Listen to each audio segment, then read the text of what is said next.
Conversations with Iris. Here's your host, my loving wife, Iris. Hola, mi gente bonita. Hello, beautiful people. And welcome back to Conversations with Iris, where the conversation meets heart. That corazon. I love bringing you guys these conversations just fueled with spices and pizzazz and just great people of all walks of life. This is the space where we talk about that healing, some of that growth that I love, identity, and just like bold decisions that could just change anyone. Like, I love it. And listen, today's conversation is full of that pizzazz and adventure. And I don't know, it's just amazing what our conversation is going to be like today because this one feels like a passport stamp on your spirit. I'm not kidding because sometimes transformation doesn't look like a breakdown. Sometimes it looks like a woman quietly booking a one way ticket and saying, I need to find myself. Ooh, does that ring a bell? Does that spark a little something in your heart there? But listen, before we jump into any further, again, thank you for continuing to download, listening, and sharing our episodes. Again, let's continue to raise awareness, share that love. I love interviewing all you guys of different all walks of life, which is awesome. But I need to give a quick shout out. I haven't done this in a very long time. I want to give a shout out to three beautiful countries tuning in lately. I have to say this, and I'm going to go ahead and broadcast it out there. I want to give a shout out to Calamba. I hope I said that right. Province of Laguna, Philippines. Thank you, y'all, for downloading me. Very, very appreciated. And I also have Edmonton, Alberta, Canada. I hope I said that right. And of course, I'm going to take it back to the USA, Lafayette, Colorado. Thank you all. If you're listening all from there, I see you. I love you. I am grateful you are here with us today. But all right, now let me take you back to our guests. I'm telling you, this is going to be good stuff. Our guest today is a memoirist. She's a solo traveler, a storyteller whose debut book, The Purpose of Getting Lost. Ooh, just let that sink in, right? That's just deep. The Purpose of Getting Lost, her memoir is a chronicles of her journeys from decades of people policing and pretending. And it's just like a self journey to rediscovering herself across all these different continents that she visits. And let me tell you, at age 49, after her divorce, career burnout, motherhood transition, failed relationships, and four major shoulder surgeries in 2 years, she booked a one way ticket just to Iceland. How awesome is that? And she didn't stop there. Wait a minute. Across more than 30 countries and five continents, she discovered something many of us only realize in hindsight. We don't find ourselves by staying where we've always been. We find ourselves by getting lost on purpose. Isn't that true? Today, she's going to speak with us, have this wonderful conversation about navigating midlife, reinvention, belonging, courage, and what it really means to choose yourself. And I'm so excited. So please help me welcome to Conversations with Iris, the traveling lady herself, Miss Tracy Smith. Bienvenidos, amiga. Welcome. Thank you. Thank you. Hello. I'm so excited to be here, Iris. Thank you so much for having me. Oh, I'm so excited. Girl, you have traveled everywhere and been everywhere. I just love that. That's amazing to me. Yeah, there was once upon a time I wanted to do it, and then for, 20 or maybe 30 years, uh, I don't even think I ever thought it was possible, and then somewhere somehow it became possible one day, and now I look back and I'm like, "Oh my God, I can't imagine what my life would be like without having gone to all these places and seen all this stuff." Mm. Yeah, it fills me up. It literally fills me up. Oh, Tracy, I could already tell this is going to be a good conversation. I know that you and I were chatting before we hit that record button there, but you're tuning in from Washington, if I'm not mistaken. But I definitely want to give the opportunity for our listeners to know the lady behind the scene, the traveling lady herself. I definitely want to take a quick moment to just unpack those layers and tell us a little bit about yourself and that moment, that aha moment that you were like, girl, I'm going to book this ticket and I'm going to just go for it. Tell us a little bit about yourself. Yeah, it's interesting because, as you were thinking and as you were sharing kind of like this backstory of what was happening, all of this stuff was really happening all at the same time, right? So, I was married and got divorced in 2014. So that's kind of like the one thing that had happened for a while back, and I was raising kids, and the thing is I had kind of forgotten about anything except raising kids. Like I was raising kids, I was working, and I didn't really think much more about it. And then in 2022, my youngest was a sophomore in high school, and my daughter was going off to college. I always have to kind of think about those years to make sure. Mm. And she was going off to college at the end of that year.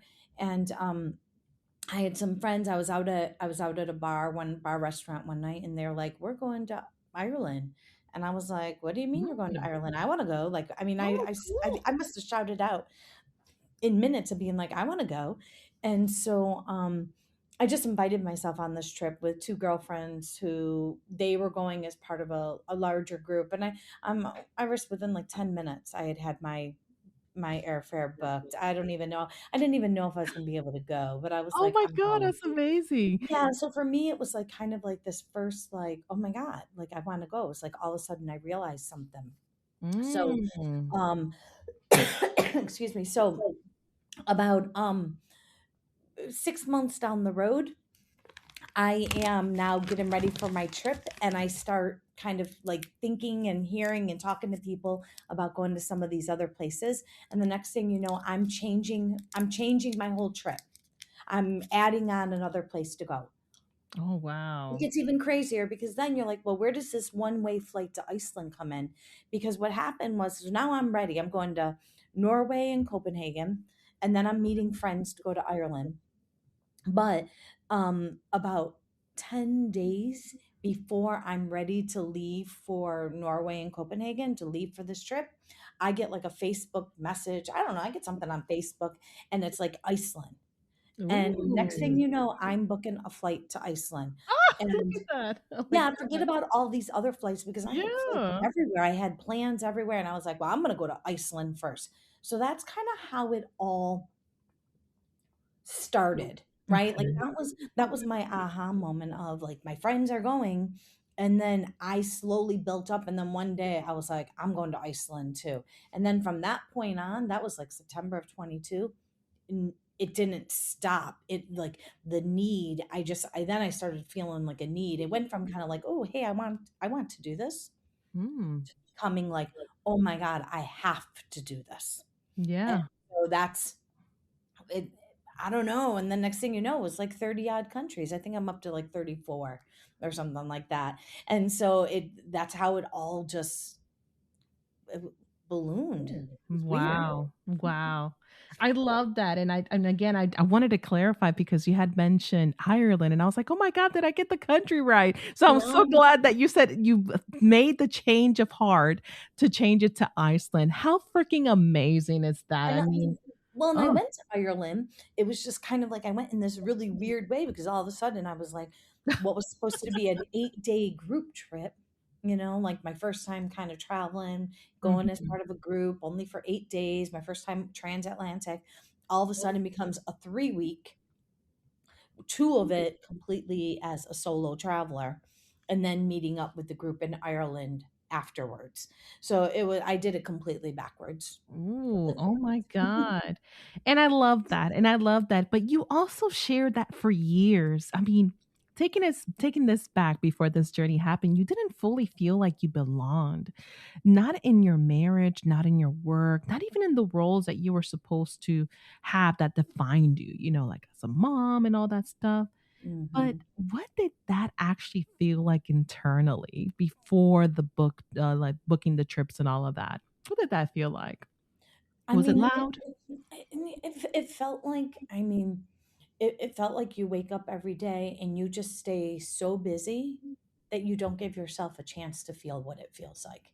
Right. Mm, And so when and I don't think I've ever felt like I've belonged. Right. So like when I was younger as a young person, as a teenager, as a young adult, as, in my 20s, 30s, I don't think I've ever really felt like the spaces that I've occupied are spaces that I belonged in. But for sure, from once I started having a family, so, in my 30s, once I had a family, I think at that point I just stayed so busy that I didn't even give myself a chance to feel like, what doesn't it feel like to belong? So kind of the problem that ended up happening was, once my youngest son became a driver and I no longer had to drive him anywhere. So that was the first trip when I went on that first trip in September of 2022. I all of a sudden had nothing left to do.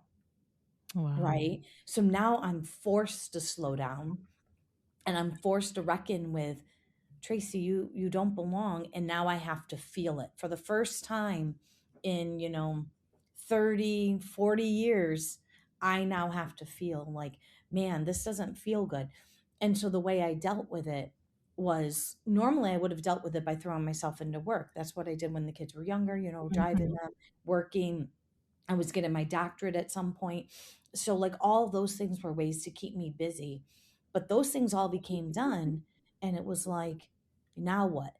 So the only thing I could do to fill that hole was travel. And Wow. it did it perfectly. I mean, it fits perfectly. I mean, it's a perfect fit for that. Mm.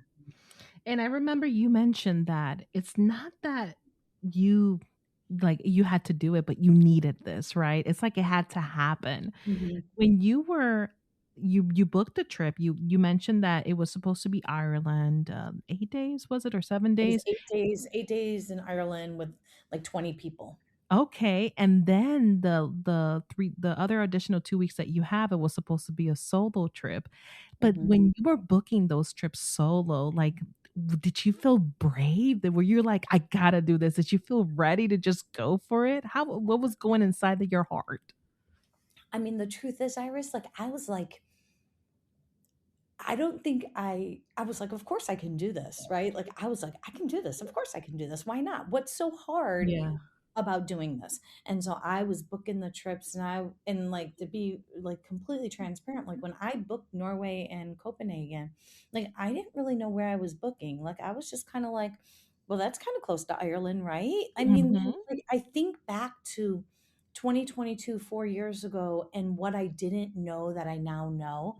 I'm like, oh my God, Tracy, like, seriously, you just, almost like this question you're asking me, like, you just went on this trip and you didn't really know where you were going or what you were doing or anything about the places that you were going. And I just didn't know.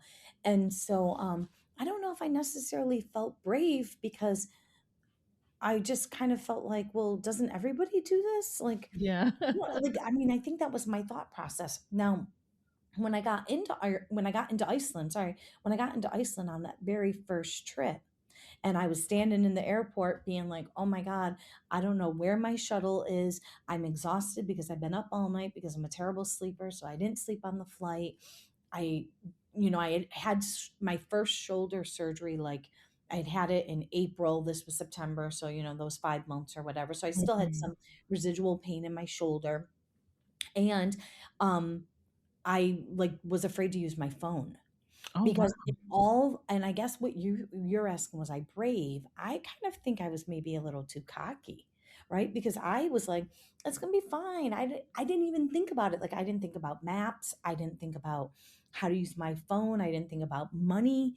I didn't think about anything. God, I think about it. I'm like, how how cocky was I to not even really prepare for this trip? So Mm. when I got into Iceland, and I couldn't turn on my phone, and I didn't have any money, and I didn't know where I was going and what I was supposed to be doing, and I was tired and I was exhausted. And I think that's the first moment it hit me that I was, like, truly terrified of what I was doing. Like, I was legitimately terrified, walking in circles being like, I do not know how to I don't even know how to dial a number in another country. Wow. Wow. Yeah, so that was the first moment I think I felt the terror. Oh, wow. And so again, you did not have any money. You were like, "I don't even know what's going on with my phone." You didn't even realize. You just went for this just head on, like, it didn't matter. I So, just went on, yeah. like, you were looking for your phone, you were like, you didn't know, "How do I even dial?" I mean, you're in a foreign country pretty much. So, Mhm. after you realize, wow, I'm in this foreign country, what happened then? Like, what did Tracy do to try to settle in nicely with and start this traveling adventure? Like, that's what I'm curious about. You got there and what happened? Yeah, so I was and I was terrified of using my not terrified of using my phone, but I was terrified of the financial cost of using my Yeah. phone, right? Because I had my phone and I was, because you hear from like you hear all those horror stories It's of, kids expensive. go on spring break and Yeah. they come home with $1,000 phone bills from roaming China, Yes. right? So I was that's what really frightened me. And now already, like, I didn't really couldn't afford this trip in the way that I kind of had now made a 3 week trip out of it. I shouldn't have done a 3 week trip. I couldn't afford it. But so now I'm worried about like this roaming bill and everything else. So fortunately what Oh, happened was I eventually found somebody in the airport who the privilege of speaking English, right? It's in every airport, and every airport employee pretty much can oh speak wow. English Amen. everywhere you go. Yeah. So I mean, like, major privilege there. So eventually I found like somebody at a customer service desk, and they were able to point me to where the shuttles were, the bus that I had prearranged was at. So I go and I get on the bus and I kind of settle in, and I'm really tired and whatever. Well, when I get into downtown Reykjavik, and it was like a 45-minute drive from the airport to downtown.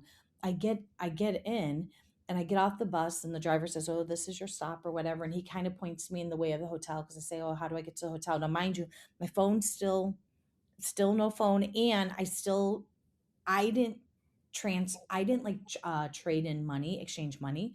And now I know that you could just go to an ATM, put your card in, and request out like local currency. I didn't Yeah. know that at the time. Oh So wow. I also had no local currency on me. So finally, I was walking in circles in downtown Reykjavik, and it's a really small town. I mean, it's really small and it's hard to get lost, Oh my but I managed to get lost. I finally decide to turn my phone on because now I'm like, I have to find this hotel, and the only way I'm going to find it is with maps. Like, and mm. they tell you, like, somebody will tell you, like, an experienced traveler will say, download your maps to your phone so you have them. Well, of course, I didn't do that because, again, I was being cocky. So, so I turn on my phone because I'm like, I need to find out where I'm going, and screw the consequences. I need my phone. And next thing you know, not only does my phone start pinging with all the messages of people trying to get a hold of me, making sure I've survived, my daughter, my brother, but Oh. T-Mobile sends me a message and says, "You get 5 free gigabytes of data," or Oh something. my god, look at that. Welcome to Iceland or something like. Well, that's good to know. Now I've just spent the past hour kind of panicking, not using my phone, not doing anything with it. And here it is. Had I just turned it on in the daggone airport, I would have gotten that message that said, "Welcome to Iceland, and you get 5 free gigabytes of Oh, data." wow. Wow. So, I mean, it Oh, was terrifying, but then once I figured it out, you get courage and you're like, "Okay, I can do this." For that moment, for whatever that moment is that you're in, you find the courage, or yeah. you become brave to do whatever it is that you're trying to figure out what to do. It lasts for Mm. that moment, and that's it. And then Mm, you start mm. all over again. And Oh, wow. it starts all over again. Wow. So you finally turned on your phone. Everybody was pinging you. You found the Everybody, hotel, I'm assuming at this point with maps, you know? I found the hotel. Yep, I found the hotel. So tell us what happened after that, the hotel. Were you feeling kind of like settled in once you found the hotel, or did it take a day or two? No, Oh, because I'm a glutton for punishment, and so every time I travel, and I do this every single time because you have to make the most of all of your time inside of a country, and yeah. it's changed what it looks like, but I still do it every single time, is we got into downtown Reykjavik, I don't know, maybe 8 a.m. It was an overnight flight, 45-minute drive. It was like probably 8 a.m. I had a 9 o'clock tour to be on. So I had to find that hotel so I could drop off my stuff, or like to be able to figure out where to go. So Mm. yeah, and then I had to find the tour bus. So eventually I find the hotel, I drop off my stuff, And then I leave immediately. Now, granted, I haven't showered in like 24 plus hours and I haven't slept since the day before. And I still haven't had coffee. I haven't had breakfast. I have no money. And I don't even know what 5 gigabytes of data looks like. I just know I have 5 gigabytes of data.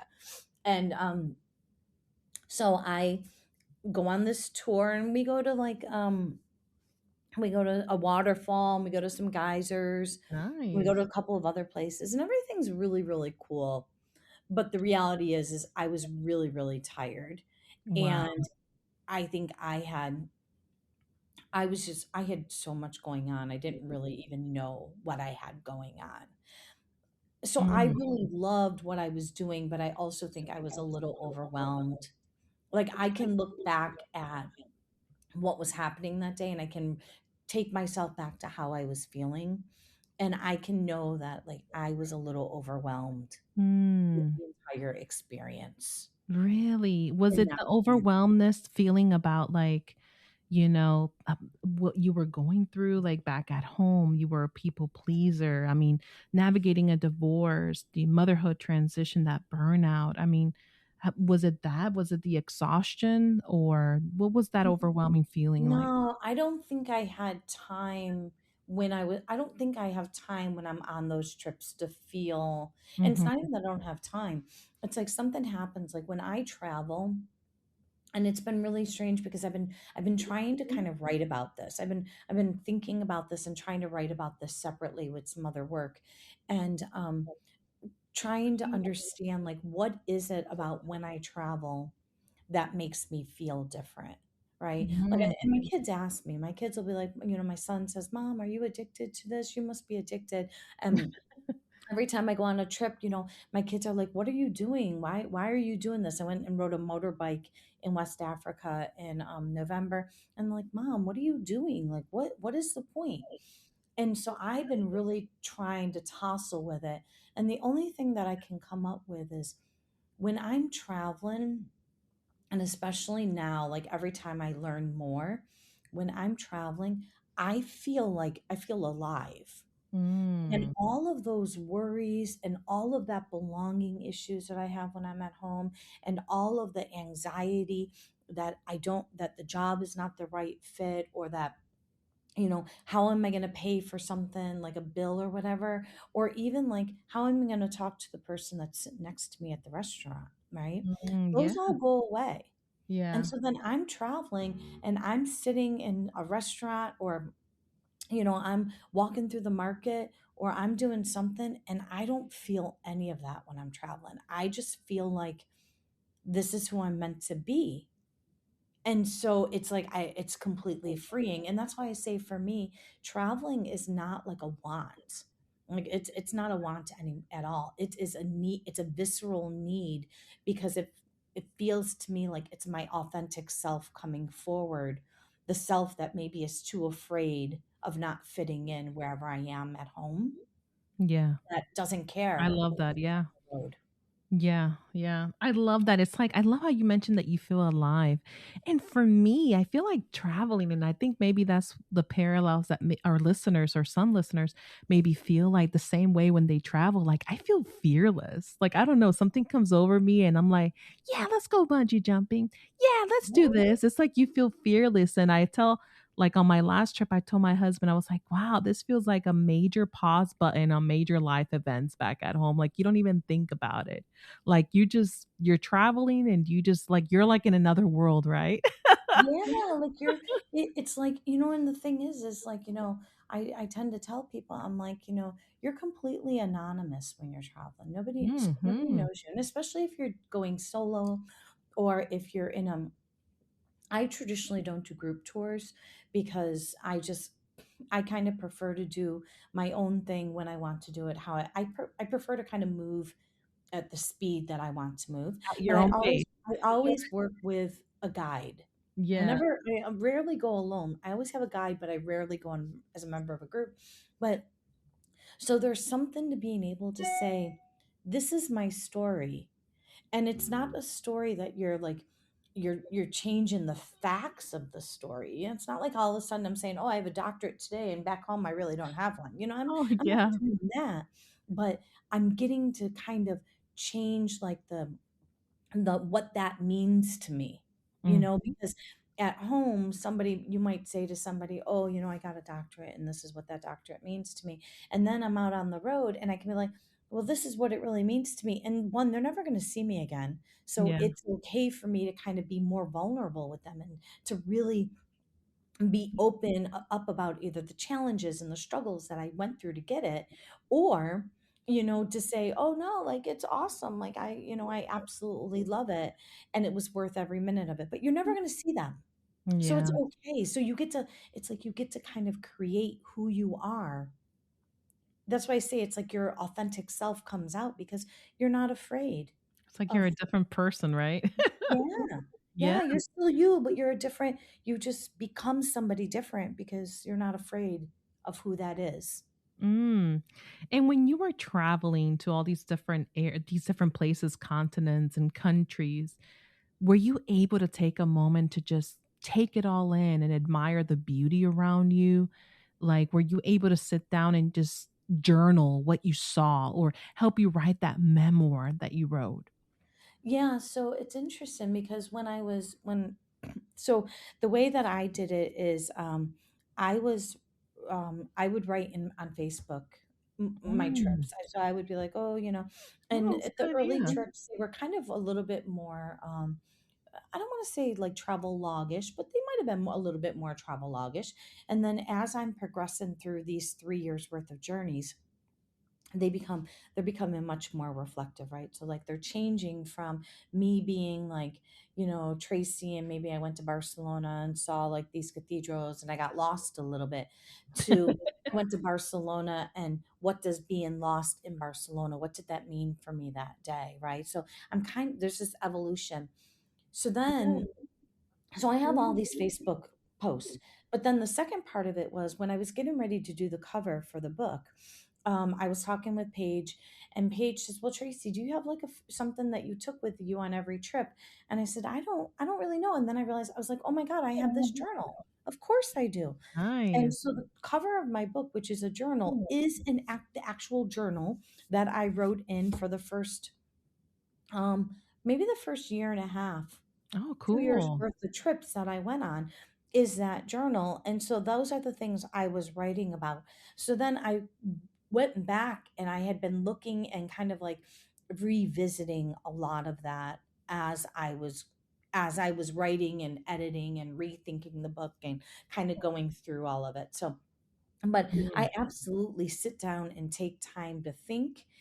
It's one of my favorite things to do is sit by the water or sit somewhere and just watch and look at people and store all these notes in my head so that I can Mm. write them down later on when I'm kind of like in a quiet space and I've had time to think about them. That's beautiful. That is amazing. I love how like you take that moment and journal everything and it's just something about it when it happens in the moment and you're speaking to a fellow journal here. Like I love documenting and now I got even got more into it, cuz my husband and I were like big time cruisers. I know that doesn't count, you Oh, it actually like does. travel there, but I think it's a little bit of a travel there.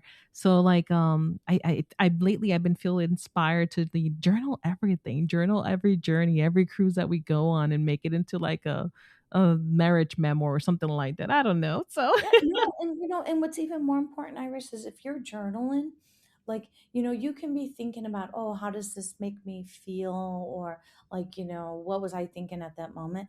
But don't forget also to like write down, like, describe like the water or describe Mm. the woman's clothing. Like, but don't just be like, oh, that woman wearing like, a blue and yellow dress. Be like, that woman more wearing like that silky blue and yellow dress with giant flowers that hugged her waist. And because what it's going to do for you is when you look back at it, that visual picture, like even just me saying like, that woman with the flowing dress, blue and yellow with big yellow flowers cinched at the waist or whatever, like that's a visual that I'm putting in my head right there just by describing it. And if you do that when you're journaling, when you go back and live it, you're going to feel the smell, you're going to re-smell it, you're going to hear it, you're all of it's going to come even more alive for you just by putting those more details.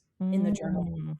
I love that. What do they call it? Imaginary writing? I forgot. Imagery writing, I think it's Imagery, called. But yeah, like imagery. Mhm. yes, yes, that is so important. And for our listeners out there, that's a great idea. Describe everything. And that's a great example. If you're looking at a waterfall, describe how that waterfall is, or describe the server who served you, or the lady wearing the Yeah, yellow dress as you imagine, because then you could go back and relive that moment, right? It's like an and it's emotion.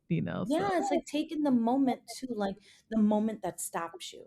So mm, maybe the waterfall isn't necessarily what stops you. So maybe, you see the waterfall and you're like, "Oh my God, that waterfall." But maybe it's not the waterfall itself. Maybe it's the little kid splashing, or maybe it's the way the rock came down it, or maybe it's the sound, or maybe it's the mixture of colors that come from a waterfall, right? So yeah. like thinking about like what is it about the moment that makes you stop and take notice? And that's what you write about. Oh, that's beautiful. I love that. And you mentioned something about getting lost. Like you mentioned how you went to Spain and you got lost, but then you found a purpose to like write about it and made it purposeful. And I want to ask you that because a lot of us would would freak out, right? Oh my God, I'm lost. What do I do? But let's talk about that in your book because the purpose of getting lost, why is it important to frame it like getting lost as purposeful? Let's go back to that because I want to highlight on that. Yeah, so it's a great title, and it has kind of like this double fold meaning for me, because for me, I was lost before I even started this journey, right? I didn't know where I was going. I didn't know who I was anymore. Like even in getting my divorce, I didn't even know, like, am I still mom? Like, I am Mhm. still mom, right? But now, like, all of a sudden, like, he's remarried, and is there another mom, or am I still mom? Like, all these things. So I really felt, and I was working a job that wasn't a good fit. So I was feeling lost at a space where, and the two spaces that normally you can say these ground me, right? Like being Yeah. a mom and your job ground you. I was super lost in those spaces. So then it made everything kind of just even more pronounced that I was. So for me, and that title was about, there was a reason behind maybe me being lost all those years. Because what if I had started traveling when I was 20 or 30 or whatever? Like, or maybe if I didn't have all these kind of being lost when I was in my 20s and 30s and 40s, would traveling still have hit the same way? And so there's Mm. this double edged sword of, there was a reason for me to be Yeah. lost all the way up until the point when I started traveling. And Wow. then when I'm out there being lost, because I'm always lost, I am geographically challenged. I'm always lost. I don't care if the maps are on. And that day in Barcelona, the map was on, and daggone it, I was still lost. I couldn't figure out where I was going. And I was just trying to find a cathedral and I could not find it. And Look at that. then there's this other part of, when you're lost while you're traveling, it's a chance for you to step back and take in what you're seeing. And so that day in Barcelona, for instance, I sat down at a cafe out in the middle of some plaza. I had a beer, I had some tapas, and I just looked and watched all the people around me. And I don't know, I must have sat there for like 2.5 hours. It was a long time. I probably had more than one beer, I'm sure. So, like, the whole point of it was for me to sit down and take it all in. And then when I Mhm. finished, I got up, and once you know it, I went and I found another church. I ran into this other one, and it was so beautiful. I didn't even care about the one that I couldn't find. Oh, wow, look at that. And I love it because you're talking about taking it all in regardless. And look at that. You stumbled on another beautiful church and you were looking for the other church, but who cares? But it made up for it, right? Yeah, absolutely. That's And just amazing.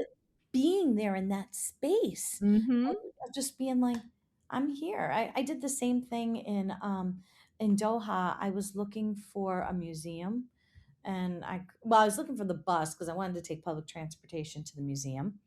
And I don't know, I don't know how many times I walked up and down the same street hoping it would change what it looked like, and it Mhm. didn't. And I was like, I can't find this bus. I can't find this one. Well, the bus, I never found it. So I went back to the hotel. I ended up getting a taxi cab and I got to the museum, right? And I don't consider that.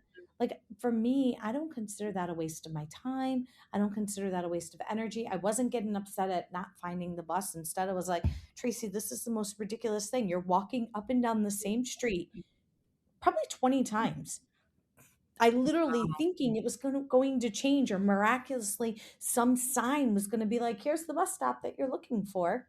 And it wasn't going to. And I could have gotten upset. I could have felt a whole wide range of things. And Mm. instead, I didn't. I just kind of enjoyed walking and enjoying the air for that moment. And afterwards, I was like, oh, and I got, maybe 10,000 steps in. So it made it worth it. That's worth it. Yeah. That's all that So matters at the end too, right? yeah, so for me, I was kinda like, "This it's not Yeah. worth getting lost or getting upset about being lost. Instead, just kind of own it, because if you can just own that you're lost, or you're, and whether it's metaphorical or physical, whatever it is, just take it in and allow yourself to enjoy whatever's kinda coming alongside that being lost." Mm, I love that. Tracy, I love that your Mhm. story isn't about just running away. It's more so like running towards yourself, as you mentioned, getting lost, owning up to it, whether if it's metaphor or physical, just take it all in, own it. And I think so many women, out there, or even men midlife feel like Mhm. they need to do that. They need that push. They need to be brave, they need to get lost. What would you say to our listeners out there, especially women in their mid 40s or 50s? What would you tell them that they've always wanted to just take a solo trip and get lost? What would you tell them? Know how to use your phone. No. Yep. Know how to use your phone, or, Prepare the maybe maps. but the thing is, really that even then that doesn't really matter too much, because, you can be completely prepared for what you believe is every single thing that's possibly going to happen. And then still something is going to happen. And so I think you just have to, as you're thinking about this, you just have to do it and say, I'm either going to take this trip, or, I like to think of it as starting sometimes small and just learning how to say yes to yourself, because I think that that's the most important thing we need to learn how to do. Is we need to learn how to say, for women, there's always these expectations on us to be everything to everybody. Yeah. And so Pleasers. instead of taking a bubble bath or going for a walk, we're like, no, the kitchen floor needs mopping, or the dog needs feeding, or, the child needs somebody to read to them, right? And so I think the very first thing is to say, like, we deserve to take up space too, right? Mhm. We, like, as in Tracy, I deserve to take up space as well, not just Tracy the mom, not just Tracy the employee, or not just Tracy all these other roles that I play. And so learn how to say yes to yourself first, because until you can do that, it's probably going to be really hard to say yes to the trip. But then Mm. once you say yes to the trip, like, you can plan it, but also just be open to all the possibilities of everything that can go wrong. And don't think about it as going wrong. Think about it as part of the experience of being there. That's beautiful. And I want to say something to reiterate that you gave me, or you're giving it, or you're giving to the listeners. I can't talk there. But we deserve to take up space as well for ourselves. Say yes to yourself. That's the biggest takeaway, I feel like, overall. That's beautiful, Tracy. I love that, because I feel a lot of people could relate to that may be going through a midlife crisis. Tracy, as we come to a closure to the podcast, as we transition to that, I want to do something fun. Before we close, I want to do like a lightning round of 5 questions. No overthinking, just instinct.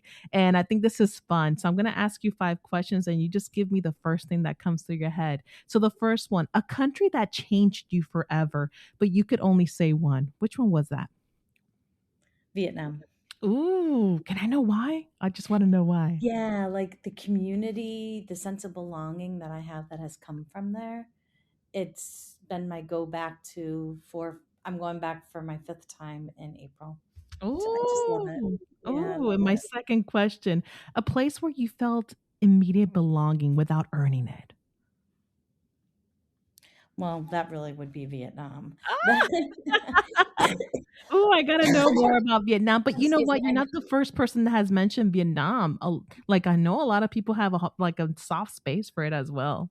yeah, Mm. like, I mean, just the people, and they were just so incredibly welcoming, and everything that like I said, I'm going back in April, and it's because I was invited to somebody's wedding that I met. She was my tour guide on my first time there, and she has since invited me. Last year, I went back to celebrate the Mm. Lunar New Year with her and her family, and Wow. now I'm going to her wedding. I mean, to Oh, me, like, wow. how much better does that get to be like, I met this woman in Vietnam, this Vietnamese woman, and like she invited me to her wedding.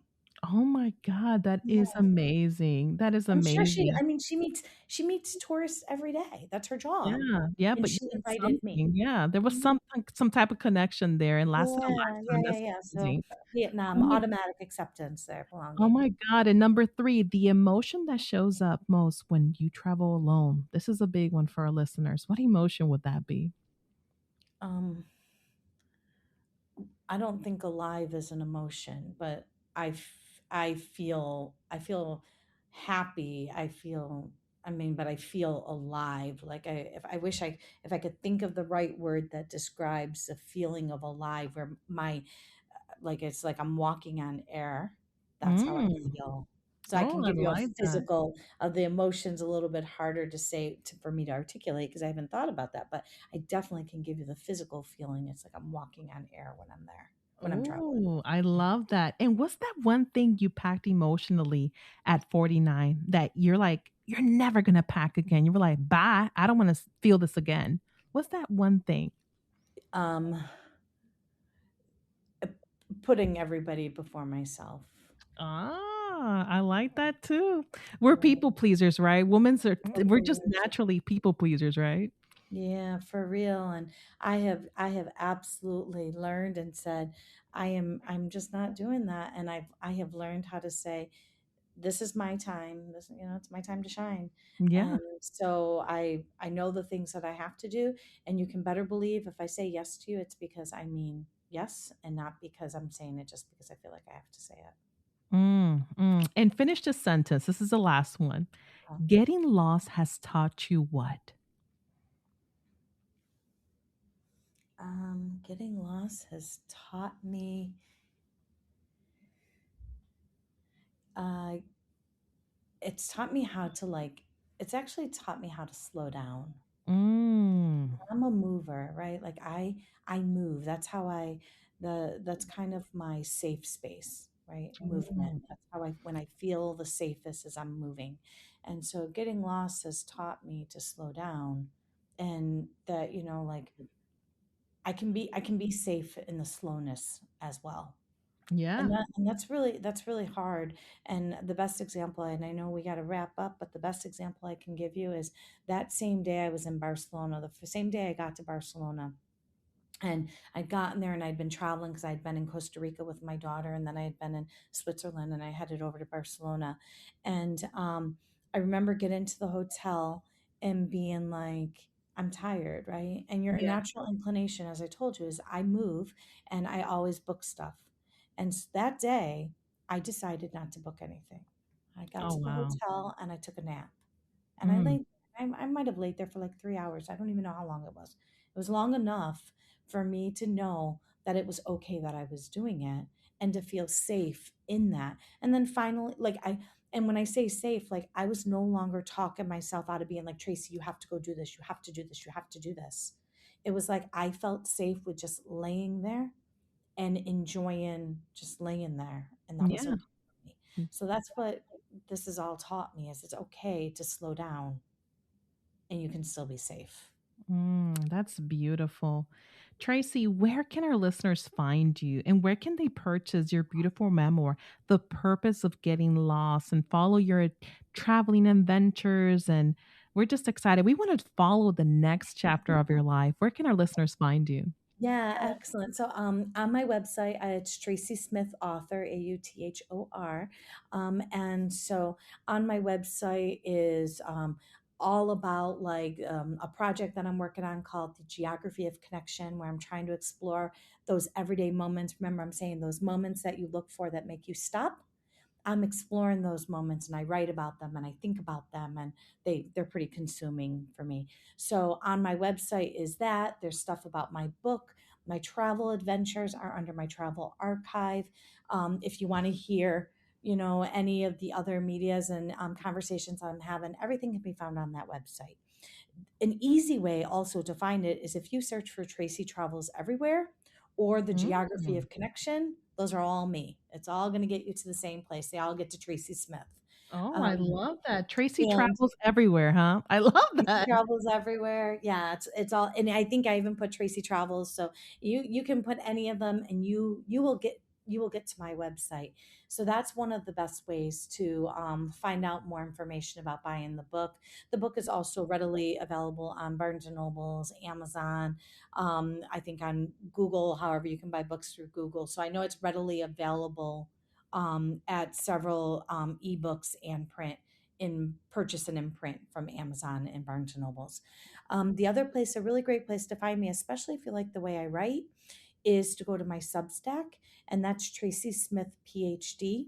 And on Mm. my Substack, um, I share there a lot of essays that are exactly about noticing things and what do we notice and trying to derive meaning from the small things that I notice, Oh, that's and just beautiful. thinking about them in the context of my life or in the context of the interaction I've had with the person around me.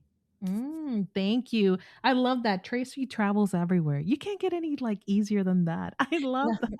I love that. It is rather easy, and it's probably a little cliche, but it also just works because it's an easy way to find me as Tracy Oh, Travels. absolutely. And thank you for sharing your Substack stuff because I always find it intriguing that, people post, their dissertations or PhD work out there because it's enlightening. It helps you become a better writer, to, Mhm. follow somebody's writing journey and even you could learn from that too. So I'm a researcher, I'm a nerd like that. So thank you for so much for sharing that. You've actually been the first guest that has ever invited anyone to, look into their Substack too. So that's awesome. Thank you so Yeah, I much. love it. Because it's a platform that is really for writers. It's a great place to go there and experiment and to read what other people are writing, and to engage with other writers, and you can even get like within like-minded, like other travel writers or other memoirists, or other people who write flash nonfiction like I tend to write a lot of. So it's a great way to really kind of find a community of people with similar interests as you. And so yeah, I really love being there, and I hope everybody comes, because to me, the memoir is my first stab at writing. Well, the dissertation was 100 years ago, but now this is my first stab. My writing just gets better and better the more I do it, as is true with anybody who does anything. You just get better and better at it. Oh, Tracy, thank you so much for this conversation because I feel like overall, the message to take away your traveling adventures, the honesty, about not belonging, your courage to reinvent at 49, and your willingness to choose yourself publicly is going to give someone, a listener, permission to do the same. I know that somebody's going to be taking away so much great intel from this episode.